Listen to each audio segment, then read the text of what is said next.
So this is video 2 of the screenshot on justification, and I ran out of space in the last video screenshot, and I suspect we were abruptly cut off.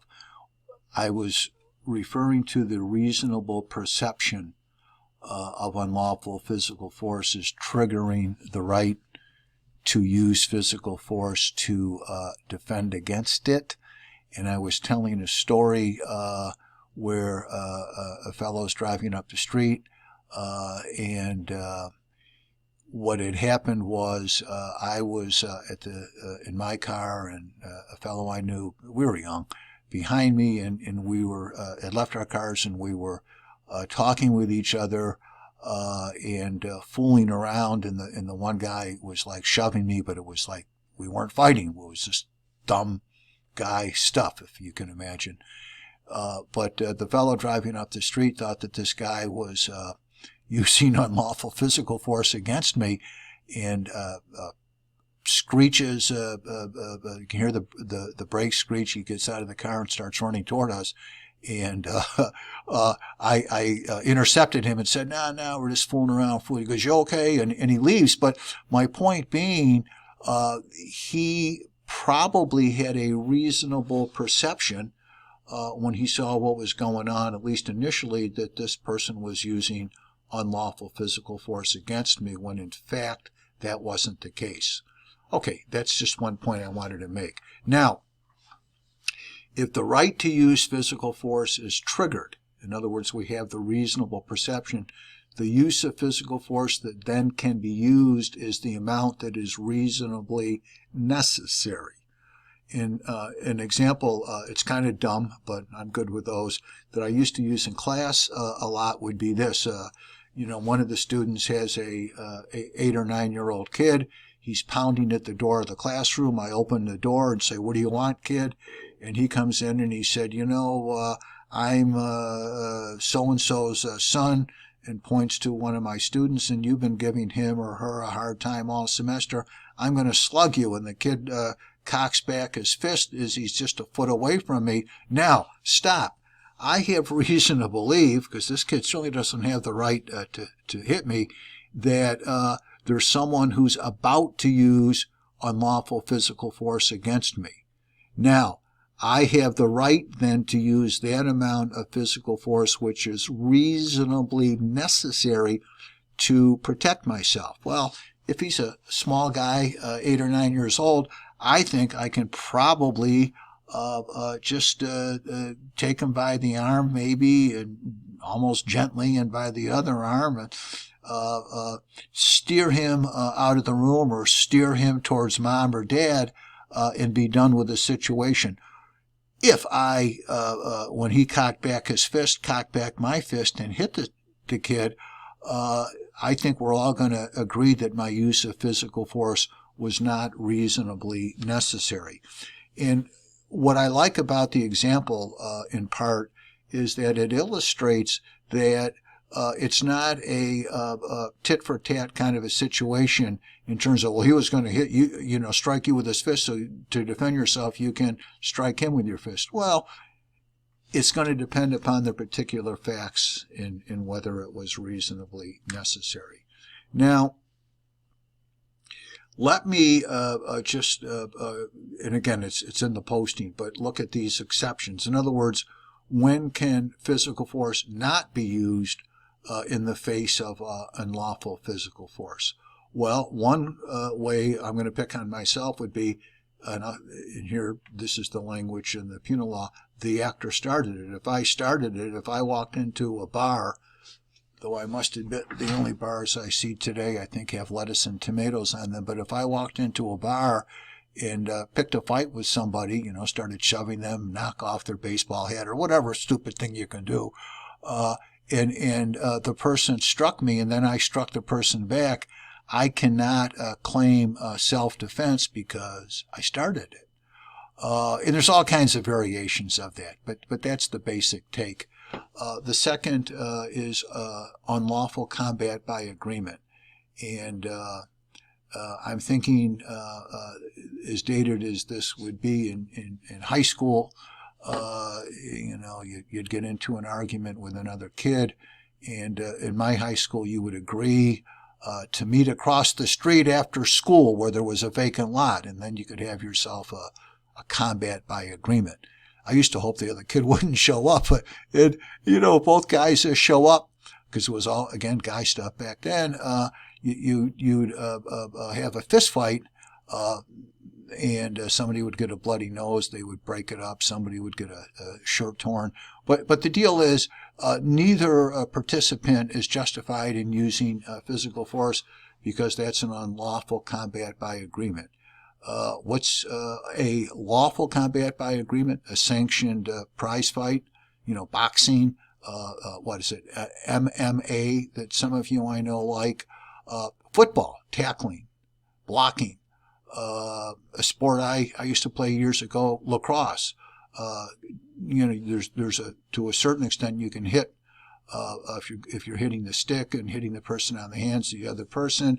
Hockey, they talk about taking the other player into the board. I guess there's a little bit in soccer of physical force is part and parcel of the game. Now, even where you have that combat by agreement authorized by law, it turns into assault if the physical force exceeds the rules of the sport. So there was a hockey player once, and he was in a fight with another player, and he took his hockey stick and swung it like a baseball bat and struck the guy in the head and fractured his skull, and he was charged with assault. Let's slide over to deadly physical force in defense of people. And here maybe I can try my hand at the so-called stand your ground laws.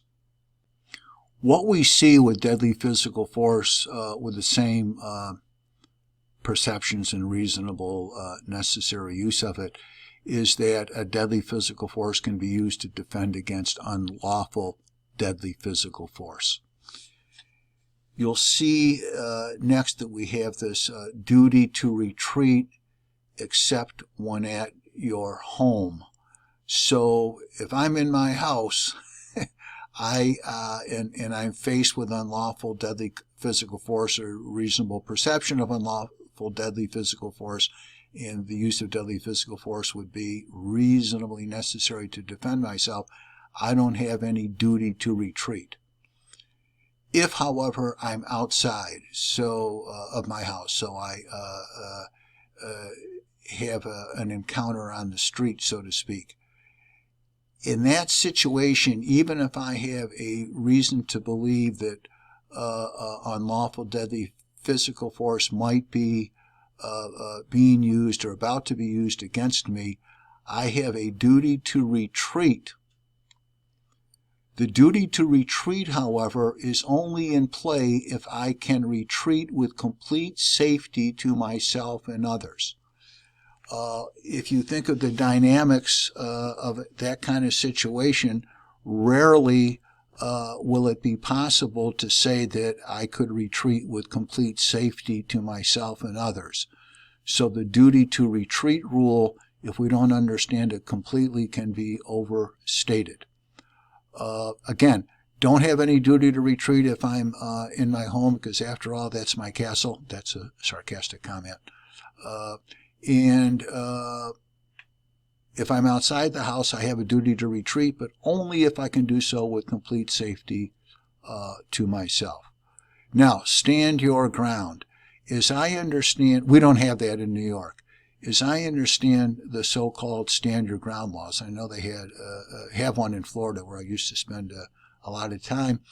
That means that there's no duty to retreat no matter where you are if you're facing what you reasonably believe to be unlawful deadly physical force.